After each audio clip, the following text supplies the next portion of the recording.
Welcome to another deep dive into the universe. Well, not the universe as you usually think about it. Right. We're going to explore a theory that suggests everything we see, everything we are, comes from something way more fundamental. That's right. It's called the Unified Emergent Field Theory. Yep. UEFT for short. Mm-hmm. I've got some research papers and articles here. And let me tell you, this stuff is mind-bending. It really is. It's exciting because UEFT doesn't just tweak our existing understanding of physics. Right. It throws out the old rule book entirely. Oh, wow. It suggests a complete rethink of how everything works, from the smallest particles to massive black holes and everything in between. So where do we even begin with a theory that aims to redefine the universe? Well, at the heart of UFT is the idea of the Everyon field. Right. Imagine a vast, ever-changing ocean of possibility, a sea of pure potential. Okay. UEFT proposes that everything, and I mean everything, emerges from this field. Okay, so I'm picturing this Everyon field like a cosmic soup. Yeah. But instead of broth and veggies, it's pure potential. Am I on the right track? You're getting the idea. Okay. This isn't a field made of particles or energy as we currently understand them. Right. It's something more fundamental, something that underlies and gives rise to everything else. All right. That's a pretty big concept to grasp. Yeah. But I'm game. Good. So how do we go from this abstract field of potential to, well, actual stuff? Yeah. Like stars, planets, even us. That's where things get really interesting. Okay. UAFT suggests that everything we perceive as solid and separate, particles, forces, even space and time, are actually emergent properties of this Everyon field. Okay. They arise from how something called probability density flows and interacts within the field. Hold on. Probability density. That sounds a bit technical. Can we break that down? Sure. What does it mean for something to be dense with probability? Think of it this way. Okay. Imagine a crowded intersection in a busy city. Lots of things happening, lots of movement, lots of potential for different outcomes. Right. That's high probability density. Okay. Now picture a quiet countryside road with only a few cars passing by. Okay, yeah. Less activity, fewer possibilities, lower probability density. Okay, I'm starting to see the picture. So in the Everyon field, some areas are buzzing with potential while others are more laid back. Exactly. But how do we get from probability traffic to actual things like particles? Well, imagine that within this bustling probability intersection, certain patterns start to emerge. Okay. Points where the probability density concentrates, creating little whirlpools of potential. Yeah. These are called probability weight balance centers, or PWBCs for short. PWBCs, guys. So these probability whirlpools are the seeds of particles. Exactly. And the fascinating thing is these PWBCs aren't just clumps of probability. Right. They're dynamic, self-sustaining patterns. Okay. Imagine each one like a tiny spinning top. It maintains its stability and its unique identity through this constant flow and feedback of probability density. Wow. It's almost like they're aware of themselves, constantly interacting with the flow around them. Whoa. Self-aware probability whirlpools. Yeah. Okay. This is where my brain starts to bend a bit, but I'm intrigued. Good. So these self-referential PWBCs form the basis of particles. Yes. But what about forces like gravity? The thing that keeps my feet on the ground? Yeah. Does UEFT have an explanation for that too? It absolutely does, and it's one of the most radical departures from traditional physics. Okay. Forget the idea of forces acting on things. Right. UEFT suggests they emerge from the Everyon field itself. Okay. Imagine the Everyon field like a vast rolling landscape. Okay. The hills and valleys of this landscape are shaped by variations in probability density. So instead of thinking about gravity as a force pulling me down, I should imagine it as a downhill slope on this probability landscape. Precisely. Particles, or those PWBCs that represent them, are like marbles rolling on this landscape. They're not being pulled or pushed by forces. They're simply following the contours of probability density. Okay, I can sort of visualize that. So gravity isn't a force, it's a probability gradient. Exactly. And all the other forces too. Yeah. Electromagnetism, the strong force, the weak force. Yes. Are they all just different flavors of probability flow? That's the mind-blowing proposition of UFT. Wow. It attempts to unify all the fundamental forces under a single elegant principle. Okay. The flow and interaction of probability density. That's a pretty big claim. It is. But if forces aren't really forces as we traditionally understand them, Right. what about black holes? Yeah. There's supposed to be these regions of immense gravitational pull points where the fabric of space-time breaks down. Right. How does UAFT handle those cosmic monsters? That's another area where UAFT challenges our assumptions. Okay. Instead of seeing black holes as points of infinite density points where physics crumbles, it suggests they're regions of extremely high probability density, but with a twist. They're regulated by what's called a limiter mechanism. A limiter mechanism? Yeah. Sounds like even black holes have a speed limit. That's right. So they can't just keep sucking in matter and energy forever. Exactly. Think of it as a cosmic pressure valve. Okay. As probability density within a black hole approaches a certain threshold, this limiter mechanism kicks in, preventing a runaway effect. Oh, wow. It ensures that even in these extreme environments, the everyon field maintains a kind of balance. Okay, so black holes aren't the cosmic vacuum cleaners we thought they were. Right. They're more like highly organized probability processors with built-in safety features. All right. I have to admit, this is making me look at the universe in a whole new light. Or maybe I should say a whole new probability density. That's the beauty of UFT. It doesn't just offer new answers, it asks new questions, pushing us to rethink our most fundamental assumptions about reality. Well, we've covered a lot of ground already, from probability whirlpools to black hole speed limits. But I'm still grappling with this idea of probability density as the foundation of everything. Right. How does this connect to the universe? We actually observe the one with galaxies, stars, and planets. Yeah. Where does the structure come from? That's where the concept of the universe as a cyclical process of density rebalancing comes into play. Okay. And it all starts with the Big Bang. Okay, so the Big Bang, the event that's supposedly kickstarted our universe, is that where all this probability density came from? Think of the Big Bang as the ultimate probability explosion. Well, UAFT suggests that the universe began in a state of extreme overdensity, far beyond even what we see in black holes today. wow. This unimaginable concentration of probability density, it was so unstable that it triggered an explosive expansion, which we observe as the expansion of the universe. So the Big Bang was like popping a cosmic champagne cork, Yes. sending probability density fizzing out in all directions. That's a great analogy. And here's where that limiter mechanism we talked about earlier comes into play again. Yeah. It wasn't just active in black holes, it was also at work in the Big Bang. And it continues to influence the universe's evolution today. So the universe is constantly trying to even out this probability density like a giant self-regulating system. That's right. But if that's the case, why do we still see these vast differences in density? Yeah. We've got galaxies crammed with stars, and then these vast cosmic voids where it seems like nothing exists. It's all about the interplay between two fundamental processes, expansion and clustering. Okay, so last time we were talking about how the universe is constantly trying to balance out these differences in probability density. It sounds like a never-ending tug of war between expansion and clustering. That's a great way to think about it. It's this dynamic tension that shapes the universe as we know it in areas where the probability density is low. Things are spread out and probability flows quickly. This rapid flow drives expansion, creating those vast cosmic voids we observe.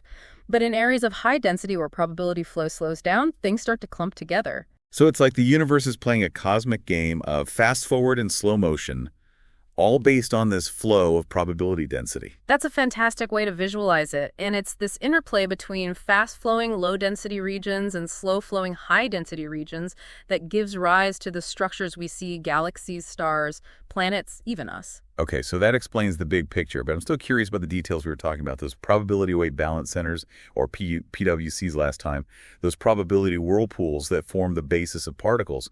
How do they fit into this cosmic dance of expansion and clustering? Remember, PWBCs are points where probability density concentrates and achieves a kind of self-reference, forming stable patterns. Yeah. They're like the building blocks of matter in this probability-driven universe. Right, like tiny self-aware spinning tops.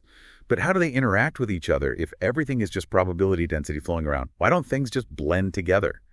How do distinct particles and ultimately distinct objects even form? That's a great question, and it goes to the heart of how UFDT reimagines the nature of reality. It's not just about the density of probability at a particular point, but also about how that probability is structured, how it flows and interacts within those PWBCs. So it's like each PWBC has its own unique fingerprint, the specific way that probability flows through it, and that's what gives it its individual identity. Precisely. And it's these unique probability fingerprints that determine how PWBCs interact with each other. They create those contours on the probability landscape that we perceive as forces, those gradients that guide the movements of particles and the formation of structures. So the interactions between particles, the forces that bind them together, push them apart, it's all orchestrated by these probability flows within those tiny PWBCs. That's pretty mind-blowing. It is, and it suggests a level of interconnectedness that goes far beyond what traditional physics describes. But hold on, this whole probability dance gets even more mind-blowing when you factor in light. Remember those photons? Those little packets of information we talked about earlier, they're not just bystanders, they're active players in this cosmic game, right? Absolutely. Photons are more than just particles of light. They're messengers carrying information and energy throughout the Everyon field. Think of them as ripples in the probability ocean created by those leakage events from PWBCs. Right, those little bits of probability escaping from the whirlpools. But how do photons influence the dynamics of the Everyon field? It's not like they're bumping into things like billiard balls, are they? Not exactly. It's more subtle than that. Remember, everything in UEFT is about the flow and interaction of probability density photons, as packets of that density carry information about the systems they came from. And as they travel through the Everyon field, they interact with other PWBCs, influencing their probability flows, contributing to that constant rebalancing process. So photons are like tiny couriers, carrying messages and influencing the probability weather throughout the universe. It's amazing to think that even light itself is a participant in this grand probability-driven dance. It is, and here's another fascinating aspect, because photons carry information about the systems they came from. They essentially create a kind of memory within the Everyon field.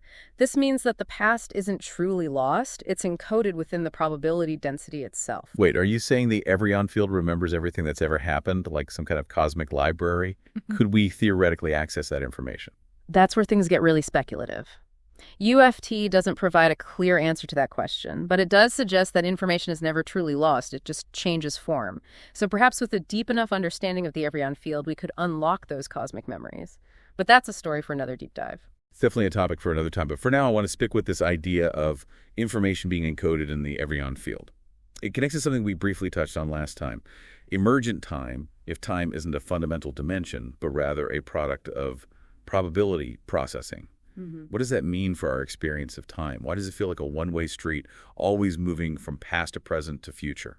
It's a question that has puzzled philosophers and physicists for centuries, and UFT offers a fresh perspective. Remember how we talked about probability density flowing at different rates depending on location? Well, time is intimately linked to that flow. Right. We talked about how low density equals fast time and high density equals slow time. But how does that translate to our everyday experience?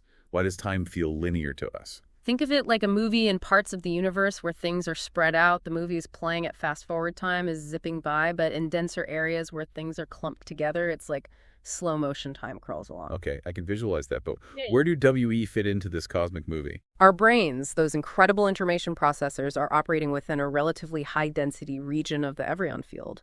We're swimming in a dense probability soup, so to speak, and because we're constantly processing information, experiencing events in a sequence that creates the perception of time flowing linearly from past to present to future.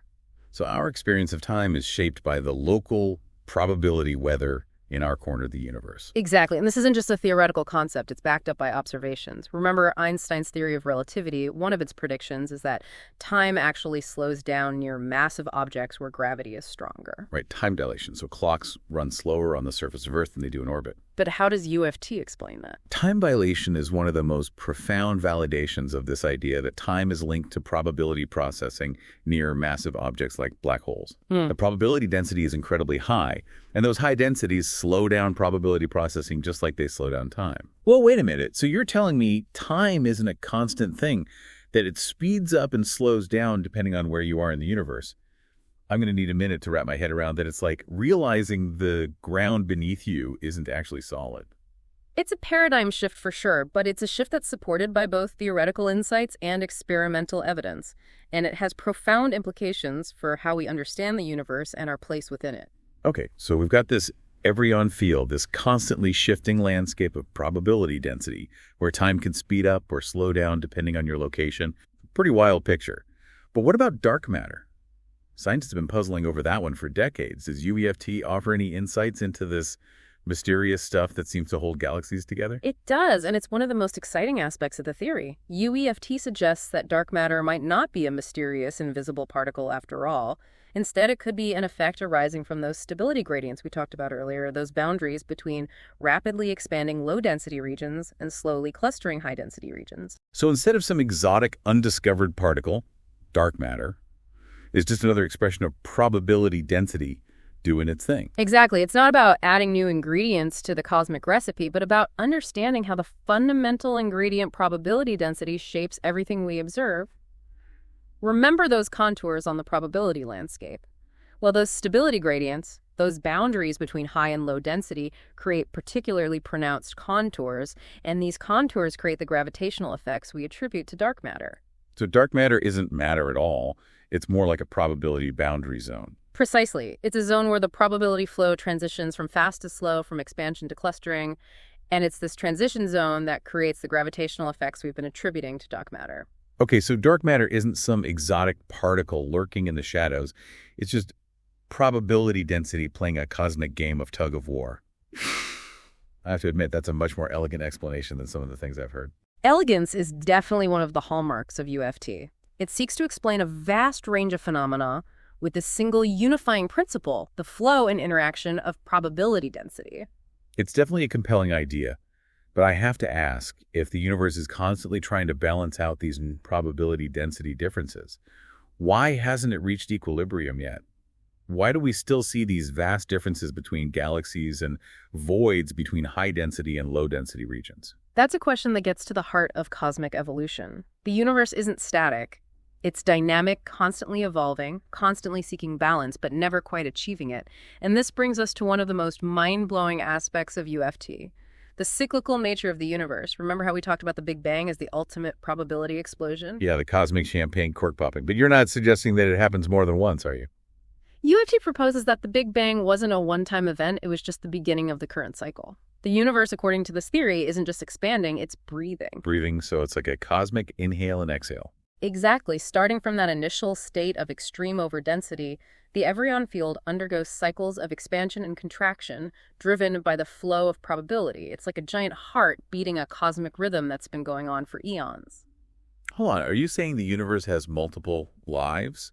That it goes through cycles of birth, expansion, contraction, and then what does everything just collapse back into that primordial soup of probability, a kind of cosmic big crunch? It's one possibility. As the universe expands, it eventually reaches a point where the density becomes so low that the outward flow of probability weakens and gravity starts to take over. This leads to a gradual contraction, pulling everything back together. So like a cosmic rewind, everything converging back to that infinitely dense starting point. It's not necessarily an infinitely dense point. Remember that limiter mechanism we talked about, UFFT, suggests that it prevents runaway density even during this contraction phase. So even at the end of a cycle, the Everyon field maintains a kind of balance. It doesn't just implode into oblivion. Exactly, and this is where things get really interesting. UFT suggests that this contraction phase doesn't necessarily lead to complete annihilation. It could be more like a transformation, a reconfiguration of the Everyon field. So like a cosmic phoenix rising from the ashes, the universe dies and is reborn, but it carries the memory, the information from previous cycles. That's a beautiful way to put it. UFT doesn't give us a definitive answer about what happens at the end of a cycle, but it suggests that information is never truly lost, it just changes form, and perhaps that information is carried over into the next cycle. Whoa, that's mind-blowing. Okay. So we might not just be the product of the Big Bang, but also the inheritors of countless cosmic cycles that came before us. It's a possibility that UFT opens up, and one that challenges us to rethink our understanding of the universe and our place within it. This is getting pretty deep, even for a deep dive. Yeah. I think we need to take a moment to let all of that sink in. If the universe is truly cyclical, constantly evolving, rebalancing, breathing, what does that tell us about the nature of existence itself? That's a question for the ages, and one that we'll explore in more detail in the next part of our deep dive. Okay, so we've been on this incredible journey exploring the unified emergent field theory. It's been quite a ride. A theory that suggests the universe is born from, well, probability itself. That's right. We've talked about particles forming from probability whirlpools, black holes having speed limits, and even the universe breathing, expanding and contracting over eons. Yeah. But now we're at the part I've been both excited for and a little intimidated by. Oh, yeah. The philosophical implications. Right. If everything is probability in motion, What does it all mean for us? Where do we fit in? That's where things get truly fascinating. UFT doesn't just offer a new model of physics, it challenges us to rethink our place in the universe and the nature of reality itself. It asks if particles and forces are emergent, if even space and time are products of this underlying probability flow, then what about us? What about consciousness? Yeah, we touched on this earlier, the idea that consciousness itself could be a pattern within the Everyon field, just like a particle or a galaxy. But honestly, it's a big leap to go from probability to, well, me having this thought right now. How can something as subjective and personal as awareness emerge from something as seemingly abstract as probability density? It's one of the biggest mysteries, and UAF doesn't claim to have all the answers, but it does offer a framework where consciousness isn't separate from the physical universe. It suggests that instead of a mind-matter duality, where consciousness is somehow separate from the material world, it's all part of the same interconnected flow. So instead of two separate things, it's more like two sides of the same coin. Our thoughts, feelings, that sense of me-ness are all just expressions of this underlying probability flow. Think of it this way. If those PWBCs, those points of concentrated probability density, can form particles and structures, then perhaps consciousness arises from even more complex self-referential configurations within the Everyon field. It's not that far-fetched when you consider how much more intricate our brains are than, say, a rock. So you're saying our thoughts, feelings, even our sense of self might just be probability in action. It's a wild thought, but it makes you wonder about the true nature of consciousness. You know, it makes it feel less like something separate from the universe and more like an integral part of it. And that leads to some really interesting questions about free will. Oh, yeah, that's a big one. If everything emerges from this flow of probability, does that mean we're all just puppets with our strings being pulled by some cosmic puppeteer? That's what I was wondering. If everything is predetermined by this probability flow, what's the point of anything? Where does free will fit in? That age-old debate about free will versus determinism takes on a whole new dimension when you view it through the lens of UFT instead of seeing free will as something separate from the physical world. It suggests that choice and agency might actually be woven into the probabilistic fabric of reality. So instead of an either situation where it's either free will or determinism, maybe it's more like a dance between the two. We're influenced by the flow of probability, but we also have the capacity to influence that flow through our choices and actions. That's a possibility that UFT opens up. Imagine you're navigating a river in a kayak. You're carried along by the current influenced by its flow, but you can also make choices that influence your path in a similar way. We might be shaped by the underlying probability flow of the Everyon field, but we also have the ability to make choices to exert our own influence on that flow. I'm starting to grasp this idea of being both shaped by and shaping the flow of probability. It's like we're co-creating reality, both influenced by and influencing this grand cosmic dance. That brings up another big question, maybe the biggest one of all, meaning if everything is just probability playing itself out, does that mean life is ultimately meaningless?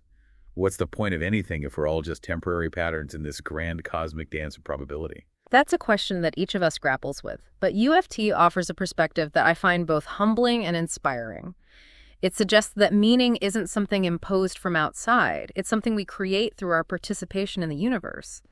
It's about the connections we forge, the choices we make, the contributions we offer to the grand tapestry of existence.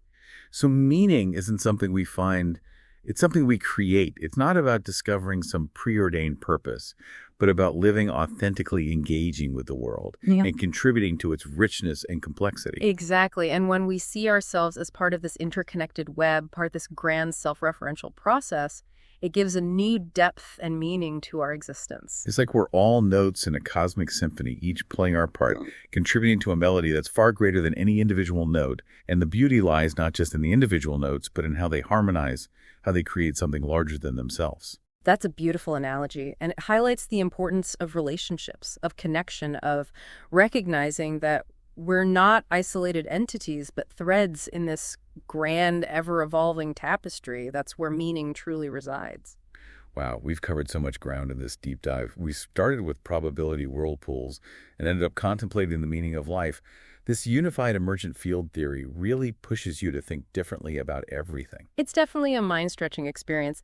And the most exciting thing is this is just the beginning. UAFF is still being developed, and as we explore its implications, who knows what other mind-bending revelations await us? Well, I, for one, am eager to continue exploring this. And for our listeners, if this deep dive has sparked your curiosity, I encourage you to dive into the source material yourself. You can find links to the research papers and articles we discuss in the show notes. And until next time, keep those minds open and keep questioning everything.